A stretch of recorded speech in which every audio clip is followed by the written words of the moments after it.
So ayan, ito na yung ginawa natin na pinalitan natin ng pump. O tingnan natin kung gagana. So wala pa yung power o wala pang electrical tape, dalawa. Tingnan natin kung gagana siya mga kasukoy.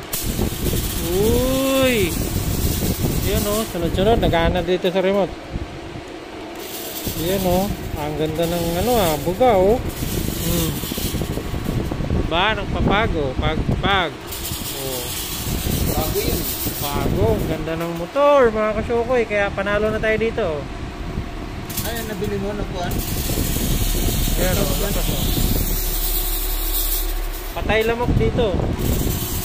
Ganda o, walang palya kung. Ito lang talaga sa remote. Magana na siya sa pindot. Okay na. So goods na siya mga kasukoy. Ayos na to eh. Babalik natin. Lagyan ito electrical tape para magamit na. Kalimutan mo, walang tape pa yan. Mag-ground tayo nito. Pag hinawakan natin yan, ground tayo yan mga kasukoy.